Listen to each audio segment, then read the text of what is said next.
Kenapa kita perlu menjaga zikrullah? Supaya hidup itu tenang, pilihan-pilihannya tenang. Mau pilih apa saja tenang. Bapak saudara makan Allah, kita ambil zikir la ilaha illallah. Nabi mengatakan afdalul zikri la ilaha illallah. Zikir yang paling afdal adalah la ilaha illallah. Itu terjemahannya. Kalau maknanya lebih dalam dari itu, afdalul zikri itu kalau dimaknai zikir yang paling lezat, zikir yang paling nikmat adalah la ilaha illallah. Apa arti ilah sehingga Nabi mengatakan itu? Ternyata kalau orang betul-betul membaca la ilaha illallah, ilah salah satu maknanya adalah tempat hati bergantung, tempat hati nancap, tempat hati berkiblat, tempat hati condong. Jika kita katakan tiada lagi kecondongan hatiku, tiada lagi semua yang aku inginkan, yang aku cintai kecuali Allah. Inilah yang disebut oleh Imam Ibnu Athaillah kemerdekaan seorang hamba, hurriyatul abd, baru disebut Abdullah. Maka orang yang menyebut la ilaha illallah, tiada lagi tempat kami bergantung, tiada lagi tempat kami memuja, tiada lagi tempat kami menyembah kecuali Allah, di saat itulah dia menjadi merdeka. Oleh karena itu seorang mukmin jiwanya merdeka. Kalau bahasa kawan kami Ustadz Hanafi, gak ada lagi urat takutnya,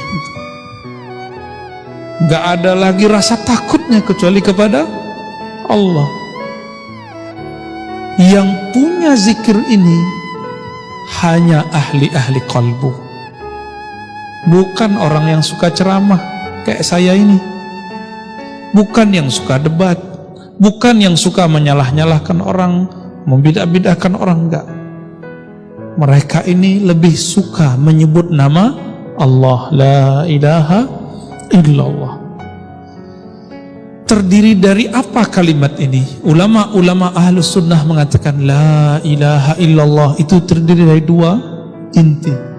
La ilaha namanya nafi. Nafi sudah jadi bahasa Indonesia, penafian.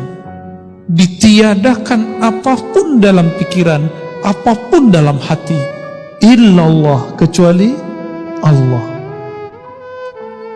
Makanya ulama-ulama terdahulu punya teknik membaca la ilaha illallah, ada tekniknya. Kenapa Bapak Ibu baca la ilaha tidak ada merindingnya, tidak ada getarannya? Karena tidak punya teknik. Buat rendang, kalau tidak diaduk,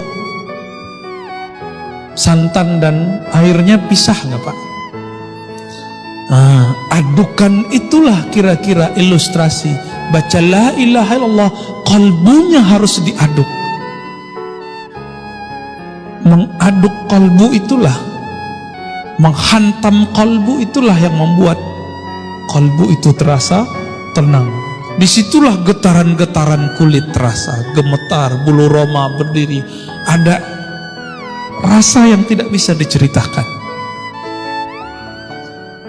Tapi kalau mau tahu, fas'alu ahla dzikri, tanyalah ke ahlinya, ya? Itu tidak diobral, tidak diobral. Kalau zikir-zikir biasa itu bisa dijelaskan kapanpun, tapi kalau tekniknya tidak. Nah itu nafi. Illallah itu isbat. Apa arti isbat? Isbat berarti penetapan. Tiada yang disembah kecuali Allah, tiada yang dituju kecuali Allah, tiada yang diharap kecuali Allah. Orang kalau begini, PNS kalau begini, karyawan kalau begini, gak perlu fingerprint, kerjanya pasti selesai. Kenapa sekarang harus pakai fingerprint, pakai daftar hadir? Karena orang-orang tidak serius bekerja. dia hanya takut ke atasannya, jadi nggak takut kepada Allah.